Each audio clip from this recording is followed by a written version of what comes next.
खबर जबलपुर से, जहां पर छात्राओं को डर्टी मैसेज भेजने पर हंगामा हुआ और प्रोफेसर अब्दुल करीम खान पर मैसेज करने के आरोप लगे हैं। छात्राओं को अश्लील मैसेज किए जा रहे थे।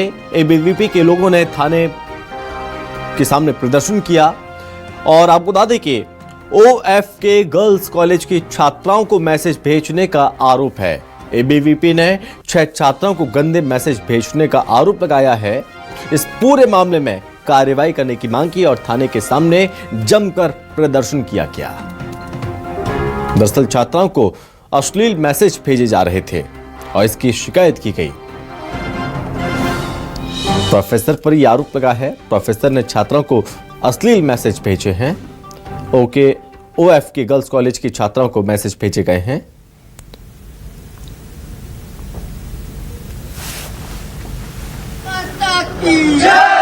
अरे कॉलेज प्रशासन मुर्दाबाद, मुर्दाबाद, मुर्दाबाद। कॉलेज प्रशासन मुर्दाबाद, मुर्दाबाद, मुर्दाबाद। कॉलेज प्रशासन मुर्दाबाद।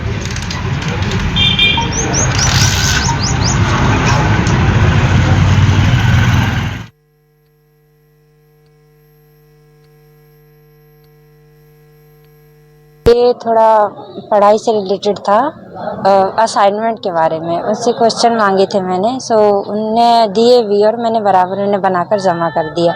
इसके बाद जो उन्होंने 3 फरवरी से स्टार्ट किया, लगातार मैंने उन्हें समझाया भी सर आप एक शिक्षक हैं और मैं छात्र, इसके आगे कोई बात नहीं, लेकिन उन्होंने ना मानते हुए बार बार परेशान किया। हमने उनके खिलाफ कंप्लेन दर्ज कराई थाने में और अब मांग है कि उन्हें वहाँ मतलब से महाविद्यालय से निलंबित किया जाए, निकाला जाए। कल ओएफके महाविद्यालय से हमारी कार्यकर्ताओं के द्वारा हमारे ध्यान में यह मामला आया कि महिलाओं के साथ में एक प्रोफेसर है इकोनॉमिक्स का अब्दुल करीम, वह आपत्तिजनक मैसेज भेजता है उनको और अजीब तरह की मांग करता है उनसे।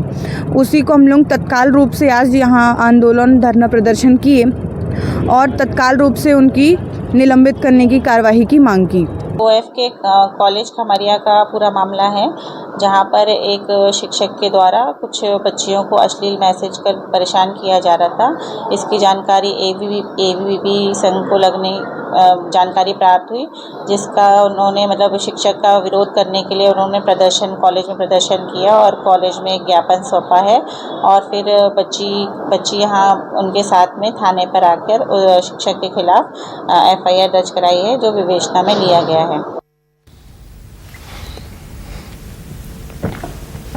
इस पर ज्यादा जानकारी के साथ संवाददाता कुमार इंदर हमारे साथ जुड़ रहे हैं। कुमार इंदर, एक प्रोफेसर पर ये आरोप लगे हैं कि छात्राओं को गंदे मैसेज, अश्लील मैसेज भेजे जा रहे थे, कार्रवाई की मांग की गई। किस तरह की कार्रवाई अब देखने को मिल रही है? देखिए कि प्रोफेसर अब्दुल करीम खान है जो इस कॉलेज में लंबे समय से है।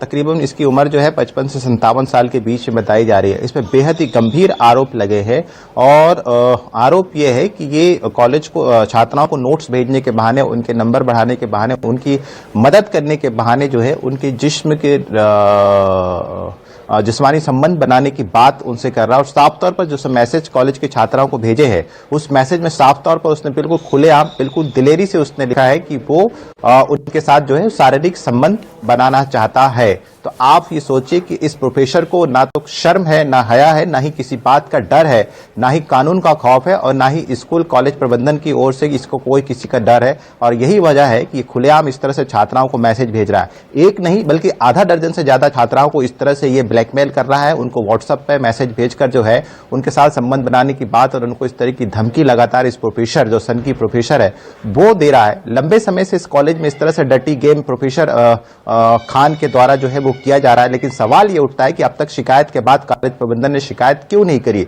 उस प्रोफेसर खान के खिलाफ अब तक कॉलेज प्रबंधन कार्रवाई क्यों नहीं कर रहा है? आखिर क्यों कॉलेज को थानों का रुख करना पड़ा छात्राओं को? क्यों पुलिस का सहारा लेना पड़ा? क्यों बाहर आना पड़ा? क्यों मीडिया का सहारा लेना पड़ा? ये सब अपने आप में एक सवाल खड़ा करता है। यदि कॉलेज प्रबंधन समय रहते इस तरह की कार्रवाई कोई करता, एक्शन उठाता, तो शायद कॉलेज की छात्राओं को बाहर नहीं निकलना पड़ता, पुलिस के सामने नहीं आना पड़ता, सार्वजनिक रूप से अपनी शिकायत नहीं करना पड़ता। अब देखना यह है कि पुलिस ने इस मामले में शिकायत दर्ज दर्ज कर लिए। पुलिस कह रही है कि हम इन्वेस्टिगेशन कर रहे हैं, सारे कॉल डिटेल्स निकाले जा रहे हैं और जितने भी छात्राओं को इस तरह से उसने व्हाट्सअप किया है, सभी के छात्राओं के व्हाट्सअप स्क्रीनशॉट जो है पुलिस ने जब्त कर लिए, उनकी छानबीन कर रही है। पुलिस का कहना है कि जल्दी छानबीन करके हम मामले में FIR दर्ज करेंगे। लेकिन सवाल यह है कि छानबीन अपनी जगह चलती रहेगी, ऐसा डर्टी प्रोफेसर कॉलेज में बैठा हुआ है और कॉलेज की छात्राएं कैसे पहुंचेगी, कैसे पढ़ाई करेगी, सबसे बड़ा सवाल यह है। अब देखना यह है कि कॉलेज की छात्राओं की मांग है कि ऐसे प्रोफेसर खान को जो है वो बाहर किया जाए, उसके खिलाफ FIR की जाए, उस पर कब गिरफ्तारी होती, कॉलेज प्रबंधन उसके खिलाफ क्या कुछ कार्रवाई करता है, या इसी तरह से ये डर्टी गेम कॉलेज में जो है वो जारी रहेगा। जी कुमारिंदर, बहुत धन्यवाद आपका तमाम जानकारी के लिए।